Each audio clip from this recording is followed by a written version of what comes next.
लोग हमेशा असफलताओं से घबराते हैं।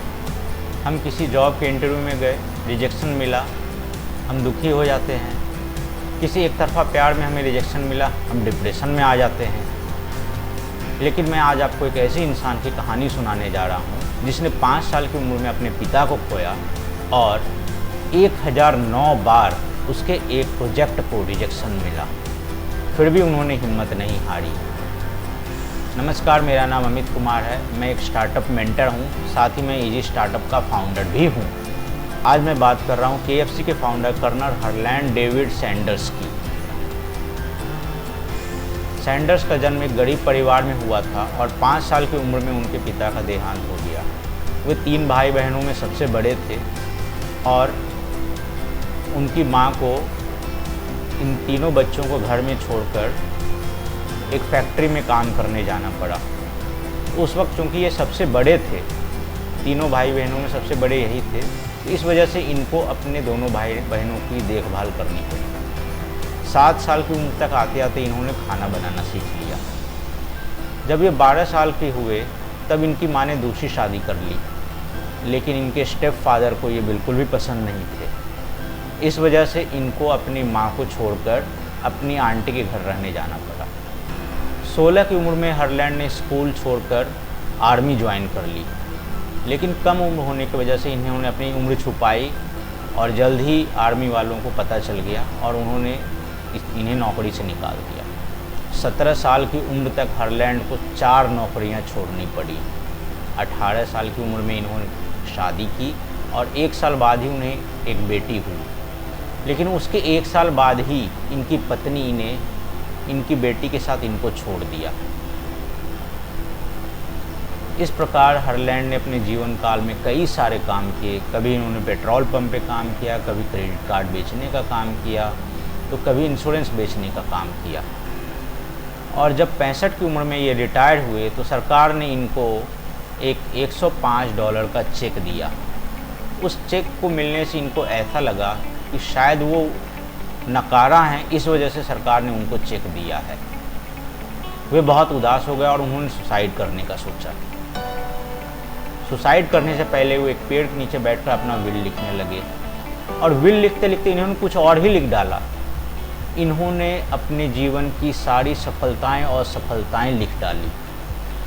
और जब इन्होंने अपनी सारी सफलताएं और असफलताएं लिखी तो इन्हें रियलाइज़ हुआ कि इनके अंदर एक ऐसी प्रतिभा है, एक ऐसी खूबी है जो इन्हें बाकियों से डिफरेंट बनाती है।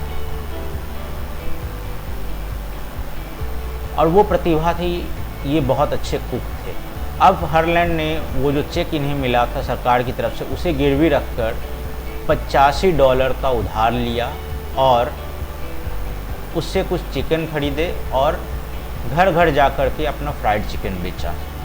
इससे उनके पास कुछ पैसे आए और इन्होंने एक छोटा सा स्टॉल खोल लिया। स्टॉल काफ़ी अच्छा चला और उससे कुछ और पैसे आए तो उन्होंने एक रेस्टोरेंट खोल लिया। रेस्टोरेंट बहुत बढ़िया चला, लेकिन 2-3 साल के अंदर ही हरलैंड के उस रेस्टोरेंट के एम्प्लॉयज़ के बीच झगड़ा हो गया। ये झगड़ा इतना बढ़ा कि हरलैंड को रेस्टोरेंट बंद करना पड़ा। हरलैंड ने हिम्मत नहीं हारी, इन्होंने दूसरा रेस्टोरेंट खोला, लेकिन बदकिस्मती इनका साथ नहीं छोड़ रही थी। उस रेस्टोरेंट में आग लग गई। हरलैंड ने अभी भी हिम्मत नहीं हारी, इन्होंने तीसरा रेस्टोरेंट खोल दिया। अब रिसेशन आ गया। रिसेशन में इनका ये रेस्टोरेंट बंद हो गया। अब हरलैंड को लगा कि इन्हें शायद कुछ और करना चाहिए, क्योंकि रेस्टोरेंट ये नहीं चला पा रहे हैं। इनके दिमाग में ये विचार आया कि ये एक बहुत अच्छे कुक हैं और फ्राइड चिकन बनाने की इनके पास बहुत अच्छी रेसिपी है। फिर इन्होंने अपनी रेसिपी को बेचने का सोचा।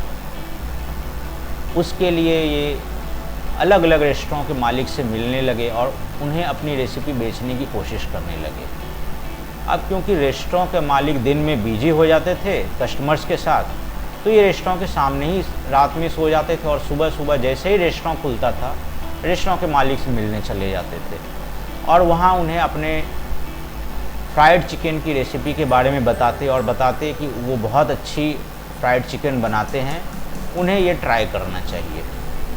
1009 बार उनका ये प्रपोज़ल सारे रेस्टोरेंट वालों ने रिजेक्ट किया। आखिरकार 1010वें बार में एक रेस्टोरेंट वाले को इनका ये प्रपोज़ल समझ आया और उन्होंने इसे एक्सेप्ट किया। जल्द ही उस रेस्टोरेंट का फ्राइड चिकन पूरे एरिया में फेमस हो गया। अब बाकी रेस्टोरेंट वालों को भी इस रेसिपी के बारे में पता चला। वे हरलैंड को कांटेक्ट करने लगे कि आइए आप अपनी रेसिपी हमें बताइए, हम उसके बदले में आपको पैसे देंगे। अब हरलैंड को सफलताएं मिलने लगी और फिर उन्होंने कभी पीछे मुड़कर नहीं देखा।